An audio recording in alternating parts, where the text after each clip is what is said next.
ನಮಸ್ಕಾರ ವೀಕ್ಷಕರೇ, ಇವತ್ತಿನ ಸವಾಲ್ ಟಿವಿಯ ಸುದ್ದಿ ಸಮಯ ಕಾರ್ಯಕ್ರಮಕ್ಕೆ ಸ್ವಾಗತ. ಮುಖ್ಯಾಂಶಗಳು ಮತ್ತು ವರದಿಗಳು. ಶಿಕ್ಷಣ ದೊರೆಯಲಿ ಎಂದು ಮೈಸೂರಿನಲ್ಲಿ ಜಾಗೃತಿ ಜಾಥಾ. ಮೈಸೂರಿನ ಗಾಂಧಿನಗರದಲ್ಲಿ ಗುರುವಾರ ನಡೆದ ಬಾಲಕಾರ್ಮಿಕ ವಿರೋಧಿ ಜಾಗೃತಿ ಜಾಥಾದಲ್ಲಿ ವಿದ್ಯಾರ್ಥಿಗಳು, ಸಾರ್ವಜನಿಕರು ಘೋಷಣಾ ಫಲಕಗಳನ್ನು ಪ್ರದರ್ಶಿಸಿದರು. ಕಾಡು ಮೊಲ ಬೇಟೆ ಆರೋಪಿ ಬಂಧನ. ಹುಣಸೂರು ಉರುಳು ಹಾಕಿ ಮೊಲಗಳನ್ನು ಬೇಟೆಯಾಡಿ ಮಾರಾಟ ಮಾಡುತ್ತಿದ್ದ ಆರೋಪಿಯನ್ನು ಹುಣಸೂರು ಪ್ರಾದೇಶಿಕ ಅರಣ್ಯ ಇಲಾಖೆ ಅಧಿಕಾರಿಗಳು ಬುಧವಾರ ರಾತ್ರಿ ಬಂಧಿಸಿದ್ದಾರೆ. ವಿದ್ಯುತ್ ಖಾಸಗೀಕರಣ ವಿರೋಧಿಸಿ ರೈತ ಸಂಘ ಪ್ರತಿಭಟನೆ. ನಂಜನಗೂಡು ವಿದ್ಯುತ್ ಸರಬರಾಜು ಖಾಸಗೀಕರಣ ವಿರೋಧಿಸಿ ರೈತ ಸಂಘದ ಕಾರ್ಯಕರ್ತರು ನಗರದ ಸೆಸ್ಕ್ ವಿಭಾಗೀಯ ಕಚೇರಿ ಮುಂಭಾಗ ಗುರುವಾರ ಪ್ರತಿಭಟನೆ ನಡೆಸಿದರು. ಸ್ವಚ್ಛತಾ ಅಭಿಯಾನ ಚುರುಕು ಪಡೆದಿದೆ. ಚಿಕ್ಕಬಳ್ಳಾಪುರ ಜಿಲ್ಲೆಯ ನಗರಾಡಳಿತ ಸಂಸ್ಥೆಗಳ ವ್ಯಾಪ್ತಿಯಲ್ಲಿ 5 ತಿಂಗಳಿಂದ ಸ್ವಚ್ಛತೆಗೆ ಒತ್ತು ನೀಡಲಾಗಿದೆ. ಸ್ವಚ್ಛತಾ ಅಭಿಯಾನ ಚುರುಕು ಪಡೆದಿದೆ ಎಂದು ಜಿಲ್ಲಾ ನಗರಾಭಿವೃದ್ಧಿ ಕೋಶದ ಯೋಜನಾ ನಿರ್ದೇಶಕ ಮಂಜುನಾಥ್ ತಿಳಿಸಿದ್ದಾರೆ.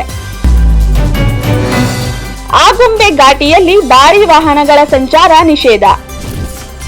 ಶಿವಮೊಗ್ಗ ಮಳೆಗಾಲದ ಹಿನ್ನೆಲೆಯಲ್ಲಿ ಇತಿಹಾಸದ ಪ್ರಸಿದ್ಧ ಆಗುಂಬೆ ಘಾಟಿಯಲ್ಲಿ ಜೂನ್ 15ರಿಂದ ಮಳೆಗಾಲ ಮುಗಿಯುವವರೆಗೂ ಭಾರೀ ವಾಹನಗಳ ಸಂಚಾರವನ್ನು ಸಂಪೂರ್ಣವಾಗಿ ನಿಷೇಧಿಸಲಾಗಿದೆ.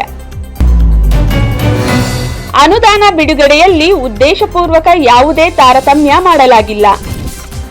ಬೆಂಗಳೂರು ಕುರುಬ ಸಮುದಾಯಕ್ಕೆ ಸೇರಿರುವ ಮನವಿಗಳು ಹೆಚ್ಚಿನ ಸಂಖ್ಯೆಯಲ್ಲಿದ್ದ ಕಾರಣಕ್ಕೆ ಆ ಸಮುದಾಯಕ್ಕೆ ಹೆಚ್ಚಿನ ಅನುದಾನ ಸಂದಾಯವಾಗಿದೆಯೇ ಹೊರತು ಉದ್ದೇಶಪೂರ್ವಕವಾಗಿ ಯಾವುದೇ ಬಗೆಯ ತಾರತಮ್ಯ ಮಾಡಲಾಗಿಲ್ಲ ಎಂದು ಸಿದ್ದರಾಮಯ್ಯ ಅವರು ಸ್ಪಷ್ಟಪಡಿಸಿದ್ದಾರೆ. ನಗರ ಮೂಲಸೌಕರ್ಯ, ನೀರಾವರಿ, ರಸ್ತೆ ಅಭಿವೃದ್ಧಿಗೆ ಹೆಚ್ಚಿನ ಅನುದಾನ ನೀಡಿ. ದೆಹಲಿಯಲ್ಲಿ ಕೇಂದ್ರ ಸಚಿವರ ಕಚೇರಿಗೆ ಭೇಟಿ ನೀಡಿದ ಮುಖ್ಯಮಂತ್ರಿ ಡಿಕೆ ಶಿವಕುಮಾರ್ ಅವರು ರಾಜ್ಯಕ್ಕೆ ಕೇಂದ್ರದಿಂದ ಅಗತ್ಯವಿರುವ ಸಹಕಾರದ ಬಗ್ಗೆ ಮನವಿ ಸಲ್ಲಿಸಿದರು. ಇರಾನ್ ಮೇಲಿನ ದಾಳಿ ರದ್ದುಗೊಳಿಸಿದ Trump. Washington Donald Trump Iran ಮೇಲಿನ ಮಿಲಿಟರಿ ದಾಳಿಗಳನ್ನು ರದ್ದುಗೊಳಿಸಿದ್ದು, ಅಮೆರಿಕ ಇರಾನ್ ನಡುವೆ ಐತಿಹಾಸಿಕ ಶಾಂತಿ ಒಪ್ಪಂದ ಅಂತಿಮ ಹಂತ ತಲುಪಿದೆ. ಮಹಾರಾಜ ಟ್ರೋಫಿ 2026 ಟ್ರೋಫಿ ಅನಾವರಣ. ಬೆಂಗಳೂರು ಕೆಎಸ್ಸಿಎ ಆಯೋಜಿಸುತ್ತಿರುವ 5ನೇ ಆವೃತ್ತಿಯ ಮಹಾರಾಜ ಟ್ರೋಫಿ T20 ಲೀಗ್ನ ಟ್ರೋಫಿಯನ್ನು ರಾಹುಲ್ ದ್ರಾವಿಡ್ ಅನಾವರಣಗೊಳಿಸಿದರು. ಇಂದಿನಿಂದ 10ನೇ ಸೀಸನ್ ಮಹಿಳಾ T20 ವಿಶ್ವಕಪ್. 10ನೇ ಆವೃತ್ತಿಯ ಐಸಿಸಿ ಮಹಿಳಾ T20 ವಿಶ್ವಕಪ್ ಆರಂಭವಾಗಲಿದ್ದು, ಇಂಗ್ಲೆಂಡ್ ಹಾಗೂ ವೆಲ್ಸ್ನಲ್ಲಿ ನಡೆಯಲಿದೆ.